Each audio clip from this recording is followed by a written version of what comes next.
વડોદરા હરણી boat કાંડ મામલે હાઈકોર્ટે આદેશ આપ્યો છે, જેમાં તેમને પૂર્વ પાલિકા કમિશનર એચ.એસ. પટેલ તેમજ વિનોદ રાવ સામે કાર્યવાહી કરવાનું આદેશમાં જણાવ્યું છે. ત્યારે આ મામલે વિપક્ષ નેતા અમી રાવતની પ્રતિક્રિયા સામે આવી હતી. હરણી બોટ કાંડના જે પીડિત પરિવારો છે, સરકાર પાસે ન્યાયની અપેક્ષા રાખી રહ્યા હતા. કોઈ ચમરબંધીને છોડવામાં નહીં આવે એવી મોટી મોટી વાતો થઈ. રાહુલજી આવ્યા, પીડિતોને મળ્યા. આજે હાઈકોર્ટનો ચુકાદો આવ્યો.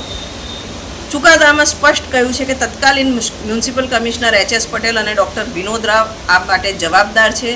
જે રીતના બિનઅનુભવી ઇજારદારને કોન્ટ્રાક્ટના તમામ ક્લોઝ વાયોલેટ કરીને, ટેન્ડરમાં ક્લોઝને વેરિએશન્સ કરીને જે રીતના કામ આપવામાં આવ્યું છે, આમાં ભ્રષ્ટાચાર ભરપૂર થયો છે. કોર્પોરેશનને કરોડોનું નુકસાન કરાવ્યું, ઇજારદારને ફાયદો કરાયો.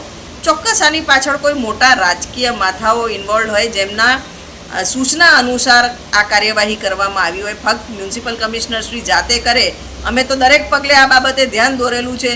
જો કોઈ રાજકીય દબાણ અને રાજકીય પીઠબળ ના હોય તો આ રીતના નિર્ણય મ્યુનિસિપલ કમિશનર શ્રી પોતે ના લઈ શકે. તો અમારી હવે ડિમાન્ડ એ છે કે જ્યારે રાજ્ય સરકારે તો આ કમિશનર્સને બચાવવાનો બી પ્રયત્ન કરેલો, ઉપલા અધિકારીઓને બી બચાવવાનો પ્રયત્ન કરેલો, કોર્ટે ટકોર કરેલી કે જે રિપોર્ટ આપ્યો છે અર્બન ડિપાર્ટમેન્ટે, એ રિપોર્ટ કોર્ટે ફગાવી કાઢ્યો અને ફરીથી રિપોર્ટ આપવાની વાત કરી. આ તમામ વચ્ચે સ્પષ્ટ થાય છે કે રાજ્ય સરકાર આમાં કોઈને બચાવવાનો પ્રયત્ન કરી રહ્યા છે.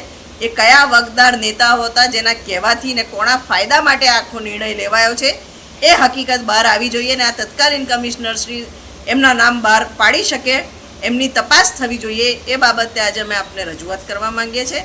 અને અમારી ડિમાન્ડ છે કે જ્યાં સુધી એ કયા વગદાર લોકો, કયા રાજકીય નેતાઓ આમાં સંડોવાયેલા હતા, ભારતીય જનતા પાર્ટીના જે રાજ્યનું વહીવટ છે અત્યારે કોણે બચાવવાનો પ્રયત્ન કરી રહ્યો હતો, કેમ આવા ખોટા રિપોર્ટ આપ્યા, એ તમામની તપાસ થવી જોઈએ અને સાચા નામો બહાર આવવા જોઈએ.